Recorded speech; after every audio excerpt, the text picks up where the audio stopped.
था उन कुलदीप नैयर की बुक है बियॉन्ड द लाइंस, उसमें एक वाकया लिखते हैं।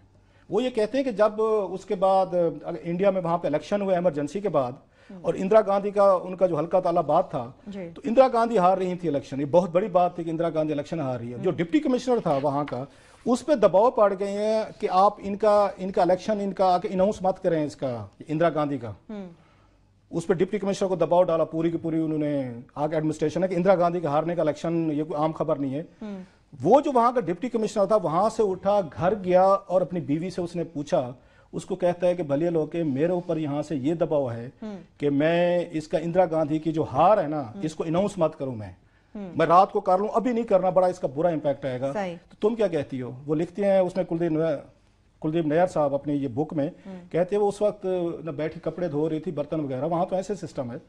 उसने कहा जनाब कि इससे ज्यादा क्या होगा कि मैं यही कपड़े यहाँ पे जो धो रही हूँ, मैं लोगों के घरों में मजदूरी कर लूंगी, कपड़े धो लूंगी। अपने हस्बैंड को कह रही है, बीवी, डिप्टी कमिश्नर की बीवी कह रही है, तुम जाओ, जो तुम्हारा जमीर कहता है, इंसाफ कहता है, वही करो, कर गुजरो। और वो वापस गया। उसने तमाम तर दबाव के बावजूद उस डिप्टी कमिश्नर ने अनाउंस किया कि इंदिरा गांधी इलेक्शन हार गई है।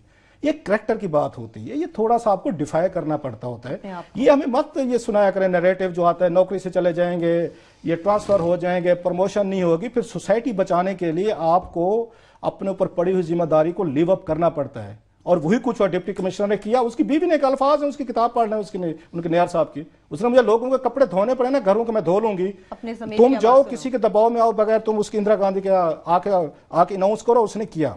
यही बात है ना क्लास साहब, सोसाइटी बचाने के लिए आपको एक स्टैंड लेना पड़ता है। जब सोसाइटी की बात के पैनल में केस के बामिर साहब हम बात करते हैं, कल कहा जा रहा बड़ा अहम दिन है, चेयरमैन नैब जाती हैसियत में